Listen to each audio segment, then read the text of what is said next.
ไปเลยเออ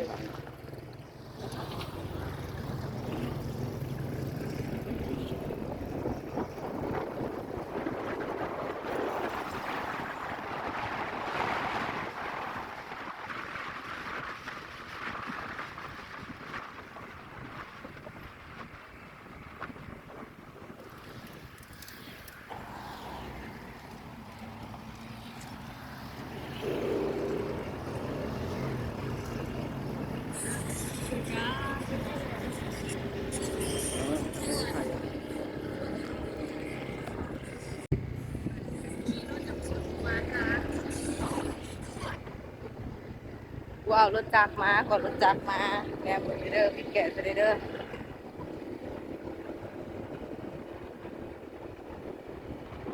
รักให้ก็บ่พอใจอีก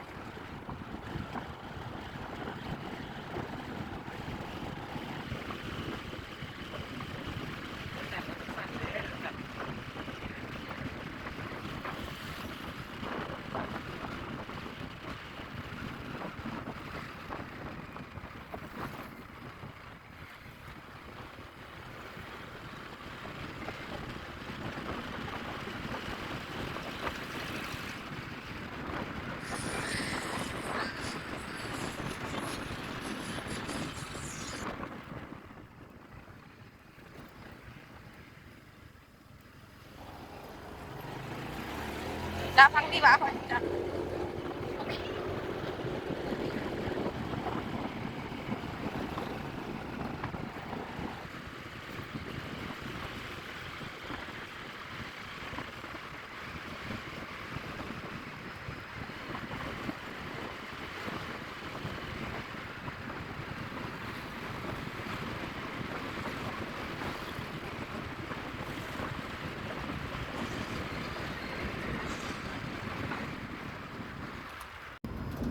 เขาจับไปยังล่ะ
ก็สร้างนาทีแล้วสต็อปสะพานไหม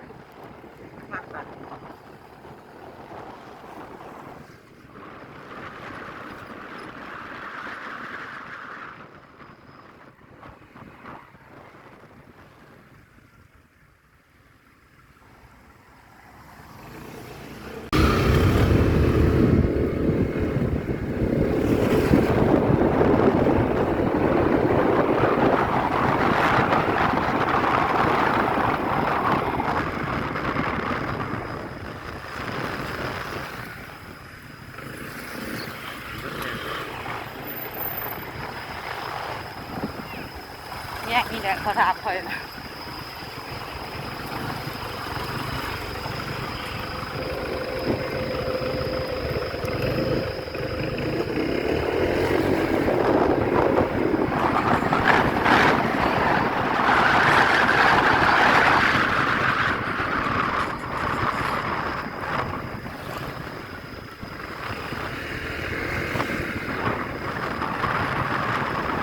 ก่อนกูก็ไปโดนนั่นกูกายก่อนทำนองตายแล้วแต่ง่ายดีอีกมาให้มันทัน ผู้ใด พี่น้อยเขากายเขาเล่าว่าท่าน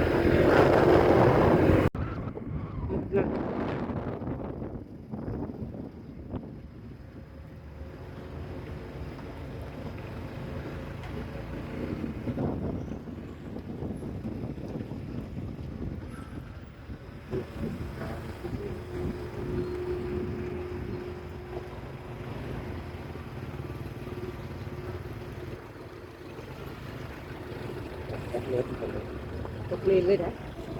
กันหลาย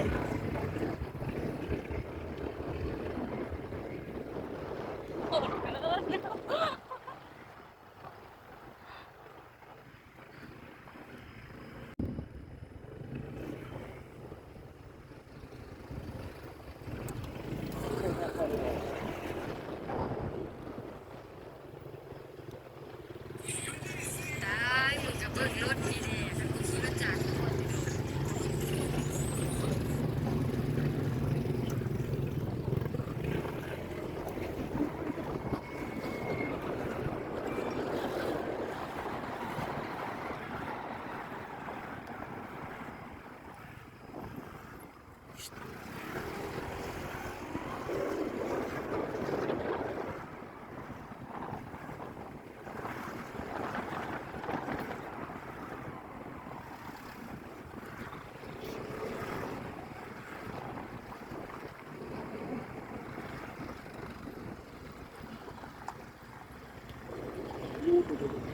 ติดขนาดนั้น อืม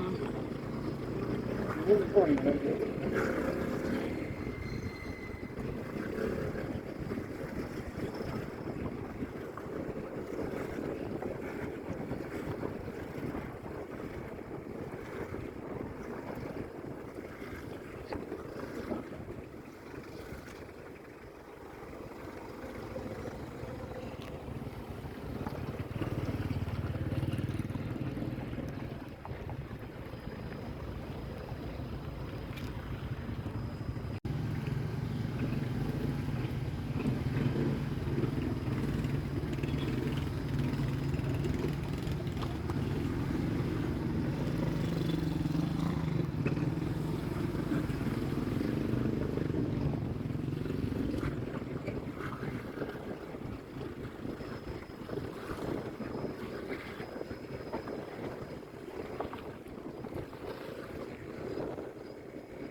ชอบโอ้ยผักน้อยๆนี่ นี่จะดูชมดูพา คิดแล้วนึกใส่ถังเดี๋ยวสิติ่มแล้วไปบ่ได้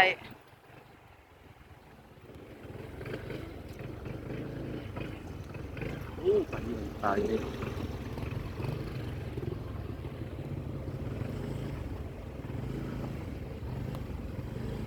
ปวดแขนเลย เขาแปลงกันดู ฮะ เดี๋ยวเราจะอธิบายแล้ว แหม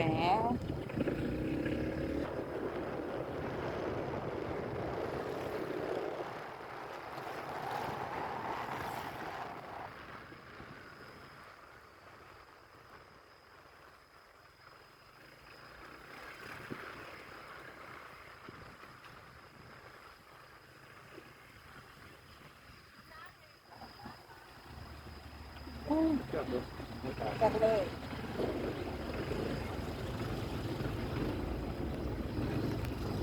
ระวังระวังระวังนะจะลืมก้นเลยไหมอย่าลืมว่าตัวเองใส่ท้ายเลย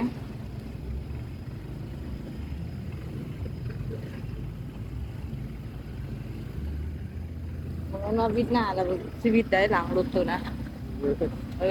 วิดหน้าแล้วหลังไม่ได้วิดได้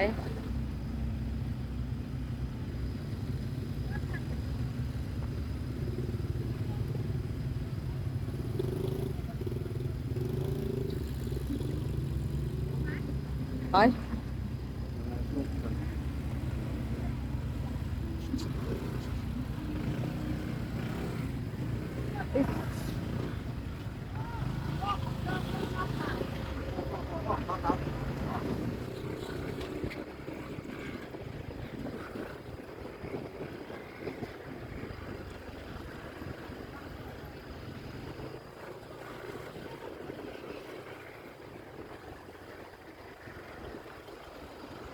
มาต้นประตูก็จะมาที่เรา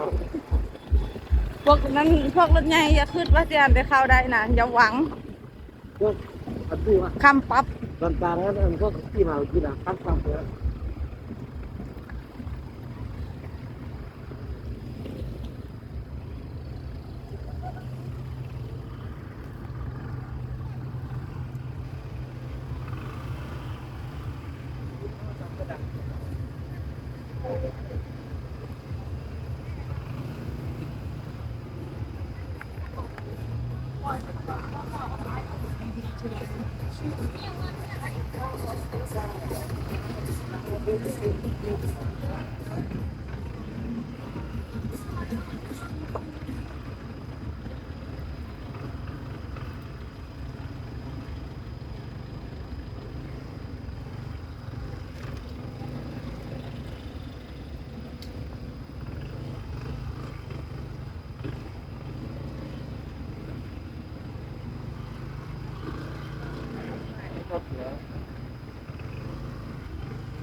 กินอยู่ทางเข้าอันนี้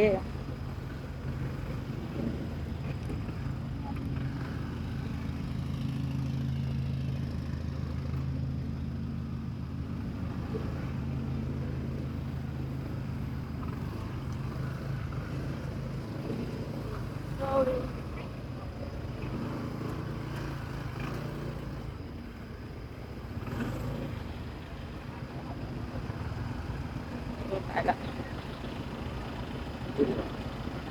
เข้าไปได้ไปได้อยู่อ่ะ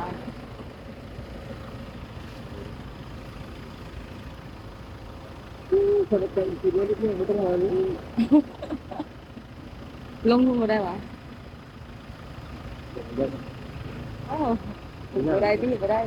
นี่นะ ฟองไหนล่ะ